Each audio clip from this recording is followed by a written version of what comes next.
What's going on, everyone? Hope you're doing well. It's Friday, long week of testing. Some people are going to be gone to the play. Some people will be in the play. So we were going to continue with Irina Sendler, which we will do, but on Monday. So Monday, Tuesday, that Google form will be due just, a couple days after we finish with her. So it was originally due today. I'm going to push that back. All right. The vocabulary quiz is available, not due till next Friday. So if you haven't taken that, you might want to take it today, whenever you're ready. But today I thought, since we had I don't want to start anything brand new because so many people will be gone for some of the classes.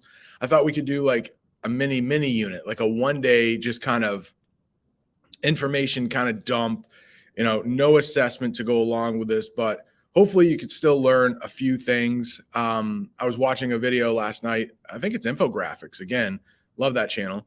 And they talk about what would happen if there was a World War III, and how would Brazil factor in? We haven't talked about South America that much in this class at all this year, right?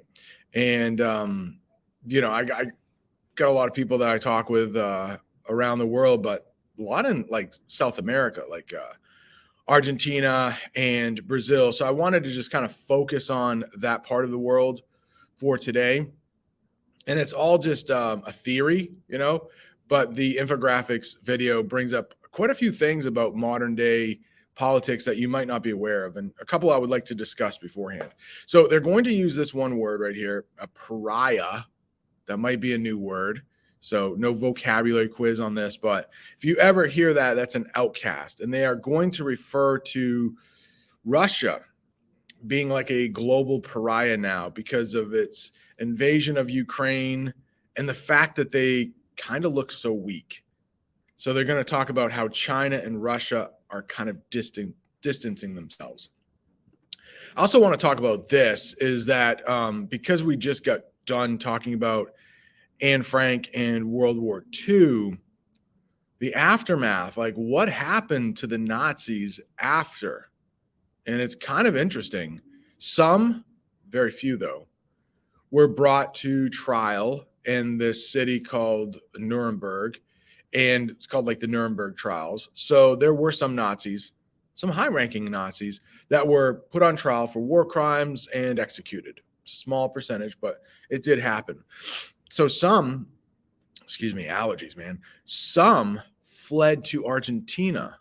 And there are quite a few videos on YouTube if you want to watch, and where people will visit present day Argentinian cities where Spanish is not the main language, it's German, because of all the,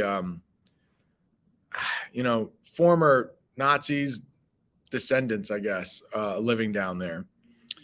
And when I have a few channel members from Argentina. I've known them for, 3 or 4 years.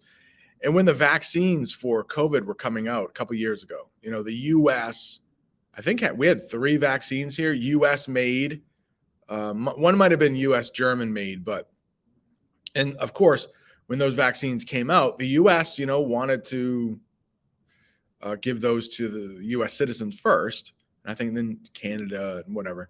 But one of I would call her a friend. I guess she's been a friend for a while. Maria, she was so happy that Argentina was getting some vaccines, but they were getting them from Russia. It was a couple of years ago before the Ukrainian invasion, but one was called like Sputnik or something like that. And I didn't want to say anything like, but it just, in the US, we don't think of that like, oh, Russian vaccine. We'd be happy about getting that. But they were. So South America does have a lot of ties to the United States. You'll see that. But there's also some ties to other countries that we in the US don't really associate with.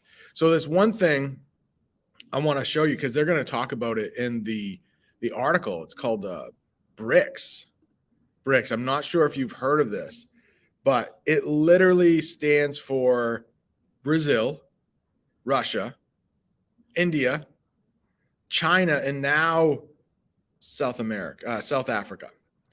So right there, BRICS: Brazil, Russia, India, China, South Africa. So there's like a coalition, I guess. There's I don't know, an agreement for those countries to kind of like, look out for each other, trade with each other. In the video, you'll hear that it's kind of dissolving. Brazil is like distancing itself from Russia. Even China is distancing itself from Russia. And probably China was fine with the Ukrainian invasion. Excuse me. It was just like how bad Russia's looking in this. So I don't know. I think South America is an interesting place, not known really for strong military. They haven't been involved in any world wars. There have been a lot of civil wars within South America, but they're really kind of like out of the kind of global eye when it comes to power. But Brazil, I'm going to be visiting Brazil next year, going to Rio in April. So I'm trying to learn Portuguese right now. I'd like to make a trip to Peru. I've been doing a little research on that. Seems like some really cool places down there. Fairly safe. Like Rio is like Chicago, New York. You just got to go to the right places, but perfectly safe and pretty cheap for Americans to visit. Like getting there is the most expensive, but you could stay there relatively cheap. And it does take a little while to get there. 13, 14 hours. And then if you want to go to somewhere in the Caribbean or Mexico, it's like half that. So travel time's a little bit longer, but yeah. So Brazil, what if World War III started? Where would Brazil go? Would they side with the US? Would they side with China? There's a little bit of a debate. And luckily, what we talked about yesterday in class with the Palestinian-Israeli conflict, that's unlikely to start World War III. But China's invasion of Taiwan, yeah, probably would. Like a couple classes we talked about, I know specifically Caleb did, like technology when it comes to like producing chips that go into cell phones and laptops and stuff like that. Taiwan has a huge market. So if China invades, it would be great for them because they would control a lot of the global economy now, but it would be bad for us because I'm sure the prices would go up and we wouldn't have as much control. So I think there are a few things that I forgot to say, but this is going on for about 8 minutes. So let's watch the video, a little time to work in class, a little crisscross, then the weekend. How about that? Adios.